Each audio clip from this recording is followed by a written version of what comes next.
Moumouni Barou.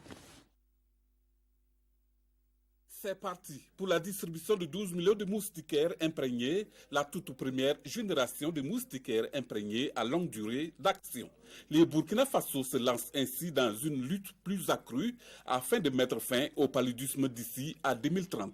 L'engagement est donc pris avec le slogan « Non au palu, dormons tous sous moustiquaires imprégnés ». Vous savez, on a pratiquement près de 12 000 cas environ en 2018, donc de palu avec beaucoup de décès. Et cela est dû à la non-protection des gens qui dorment donc sans moustiquaires imprégnés et qui sont piqués par les moustiques. Et ce qui nous fait non seulement les malades, mais également les décès que nous avons. Le deuxième événement important, il faut le dire également, c'est la lutte contre le paludisme. C'est un programme important également, parce que même si les moustiquaires constituent à cela, mais il y a d'autres activités qui sont également programmées et qui bénéficient de l'accompagnement de nos partenaires. Présent à ce double événement, distribution de moustiquaires imprégnés et commémoration en différé de la Journée internationale de la lutte contre le paludisme, les partenaires techniques et financiers se félicitent d'avoir été associés à cette activité. Les moustiquaires sont reconnus comme étant une protection efficace contre le paludisme. Et le fait que le Burkina ait adhéré à cette initiative, vraiment nous enchante. Et nous accompagnons le Burkina à mettre en œuvre cette campagne. Le palud touche trop de foyers burkinabés. Et si nous apportons notre pierre avec des ressources comme premier bailleur dans la lutte contre le palud, on demande aussi des foyers burkinabés. Dormir sur les moustiquaires, c'est sauver la vie de vos voisins, sauver la vie de vos enfants. Dans le cadre de la lutte contre le paludisme, 4 districts sanitaires, Thiou, Yako, Boussouma et Tenado, ont été primés, ainsi que le centre hospitalier régional de Banfora. Docteur Meïté Bonkungu, un combattant dans la lutte contre le paludisme, est élevé au rang du commandeur de l'ordre de l'étalon. Ils aspirent à un plus grand respect de leurs droits et à une protection effective pour ceux d'entre eux qui sont déplacés. Plusieurs centaines d'enfants étaient à Kaya à l'occasion de la journée de l'enfant africain. Commémorée chaque 16 juin, le Burkina a choisi la date du 28 pour faire une halte et se pencher sur l'action humanitaire dans un contexte d'insécurité et le défi de la reprise en compte des droits de l'enfant. Le compte-rendu de Paul David Bambara et Monira Kiri. Un parterre d'enfants qui entonnent avec fierté l'hymne national. Par la voix de leurs représentantes, ils émettent le vœu que les droits de tous les enfants du Burkina soient respectés. Comment voulez-vous que nous nous sentons épanouis si autour de nous, un seul de nous souffre dans sa peau de seul fait d'être un enfant? Comment prendre valablement la relève demain si aujourd'hui nous sommes dans ces conditions? Dans cette salle polyvalente de Kaya, on commémore la 29e édition de la Journée de l'enfant africain. Mais les interventions orientent les pensées vers les enfants en situation de déplacés. Aujourd'hui, le Burkina Faso, plus que jamais, est confronté à l'insécurité qui impacte vraiment sur nos enfants. Il est important que nous puissions aujourd'hui définir des paradigmes et définir encore des stratégies pour mieux accompagner ces enfants. Parce que nous savons que quand on parle des populations déplacées, on voit des grandes personnes, une foule de personnes. Les enfants sont tellement petits qu'on oublie qui sont parmi ces populations et qu'il faille prendre un accompagnement spécifique, adapté à ces enfants.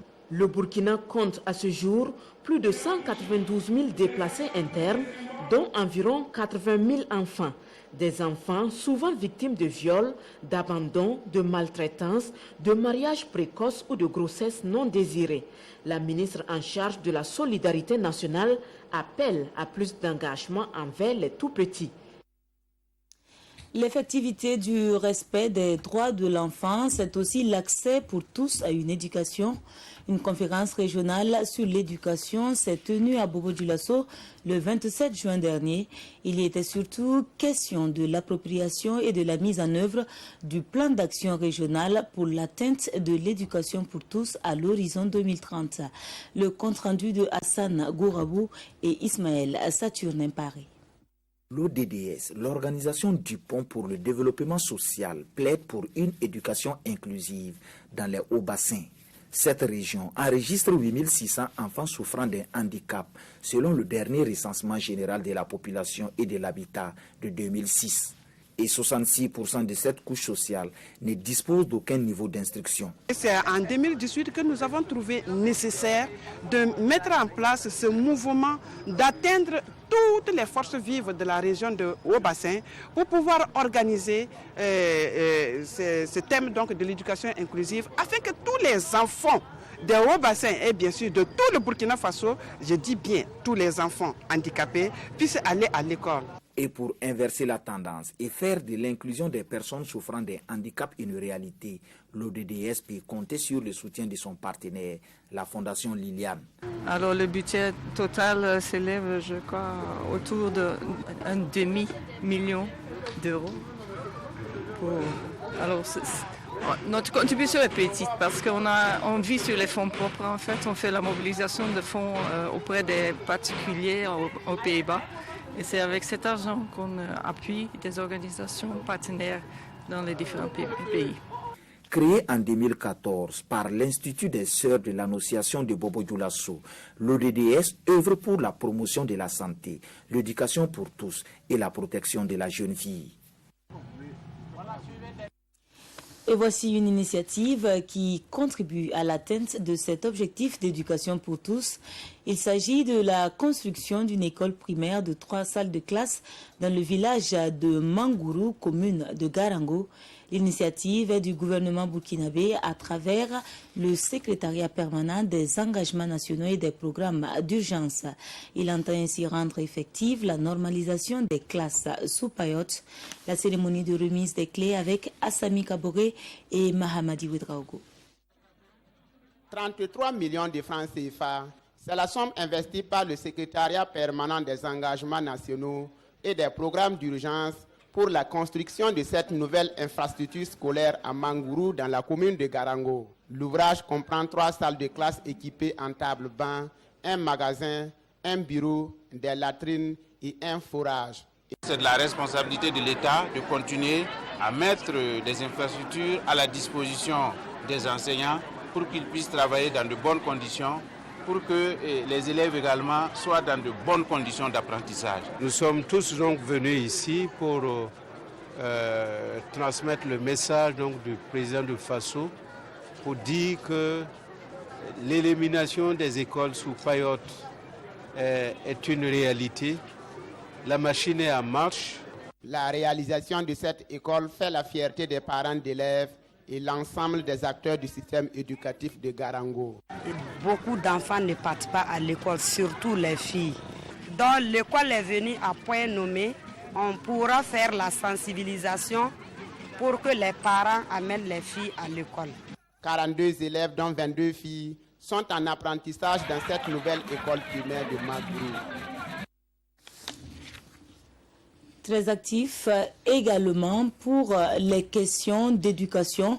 Le cadre de concertation des ONG et associations en éducation de base a organisé ces 72 heures, 3 jours de rencontres pour faire le point sur les avancées constatées et élaborer une feuille de route pour le succès du dernier trimestre du sous-projet consacré à l'éducation des filles. Les bilans et les perspectives ici présentés par Moussa Ouedraogo et Maïmouna Traoré.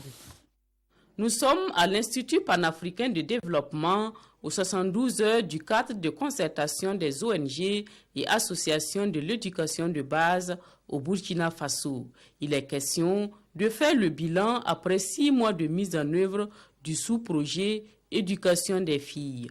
Nous sommes satisfaits parce que les préoccupations qui devraient être justement prises en charge par cette ONG, notamment les questions de sensibilisation sur la santé sexuelle et reproductive, avec son corollaire des grossesses non désirées en milieu scolaire, est vraiment prise en charge. Le CCB a orienté son plan stratégique vers les défis majeurs, les questions de fléaux sociaux qui minent l'éducation au niveau du Burkina Faso. Donc nous allons beaucoup mettre l'accent sur le plaidoyer, sur l'interpellation, sur des actions au profit des filles comme des garçons dans la dynamique du genre pour l'ensemble de nos programmes des 5 ans à venir. Des films ont été réalisés à cet effet pour sensibiliser sur le mariage forcé et promouvoir la scolarisation des filles au Burkina Faso. Ce sous-projet a concerné 42 établissements dans les régions des Cascades, du centre-nord, de l'Est et du Sahel. Difficile pour certaines jeunes filles de bénéficier d'un bon cursus scolaire parce que victimes de mariage précoce. Plusieurs programmes sont alors mis en œuvre pour y mettre un terme et c'est le cas avec l'ONG Tintoua et l'UNFPA. Grâce à l'appui des leaders coutumiers et religieux, plusieurs activités sont organisées dans les régions du Sahel, de la boucle du Mouhoun et de l'Est pour un abandon des mariages d'enfants et des mutilations génitales féminines. Une séance de déclaration publique a été organisée à cet effet à Yobri dans la Tapoa. Le témoignage de Mathias Nikema et Ibrahim Assanou. Désormais, fini les mariages d'enfants à Yobri. C'est la déclaration des leaders coutumiers et religieux de ces villages. Une déclaration faite en présence des responsables du programme conjoint. Nous savons ce que représente vraiment le mariage des enfants, c'est les conséquences sociales et surtout sanitaires sur la jeune fille. C'est ça qui justifie nos interventions.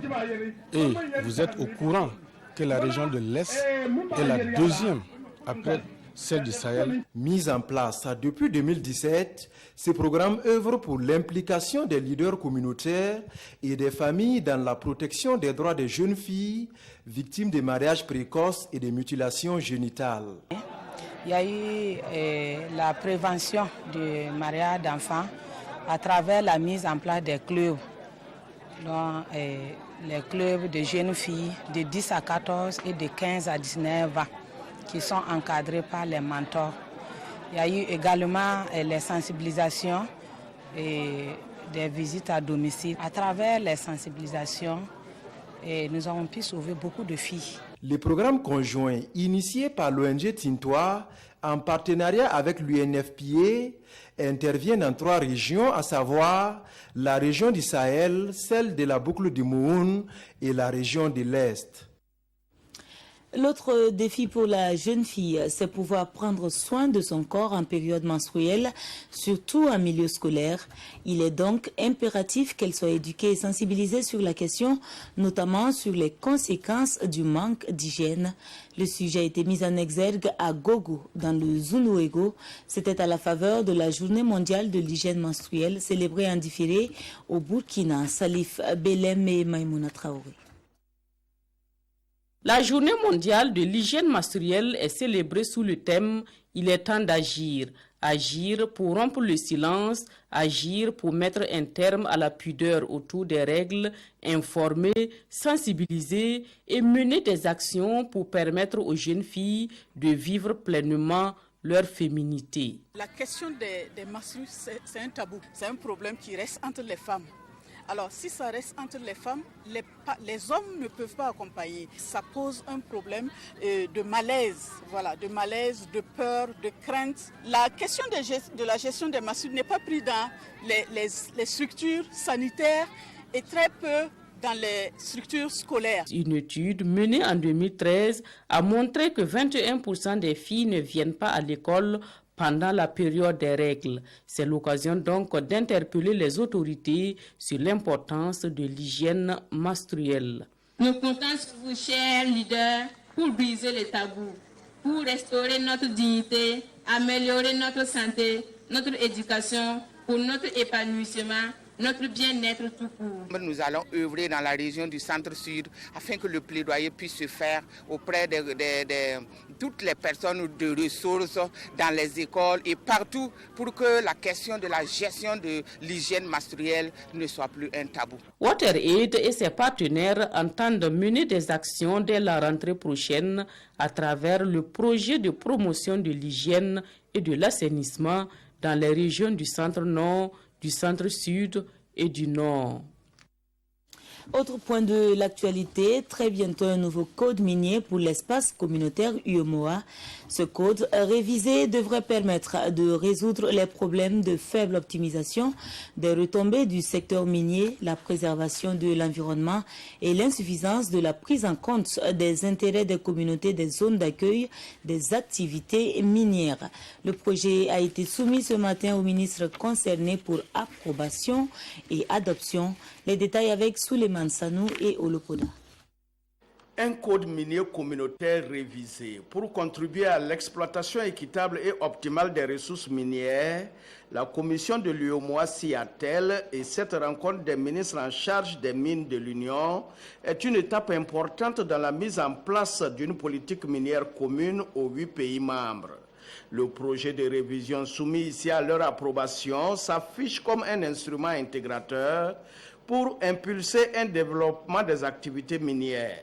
Ce document balaie l'ensemble des segments de l'activité minière, donc le développement de la recherche, la question de la gestion des titres miniers et autorisations, la question du contrôle de l'activité minière, les questions fiscales, les questions environnementales, donc de réhabilitation, et les questions de développement local.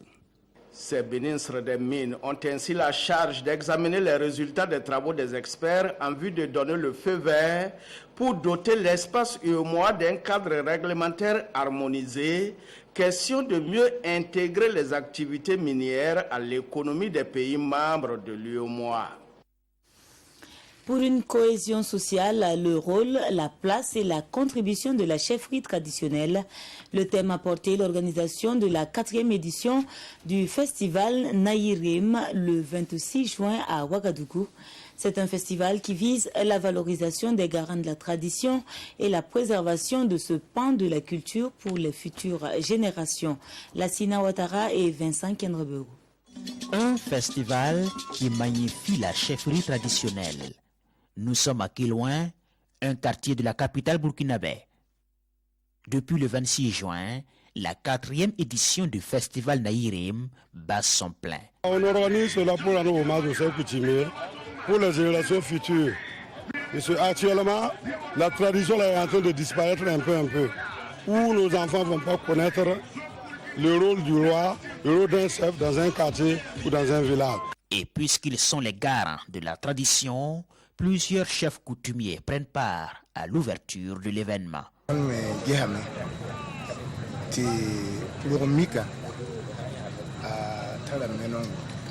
Nous avons constaté que la tradition est en voie de disparition. Voilà pourquoi les enfants ont décidé d'organiser ce festival pour pouvoir préserver les valeurs culturelles.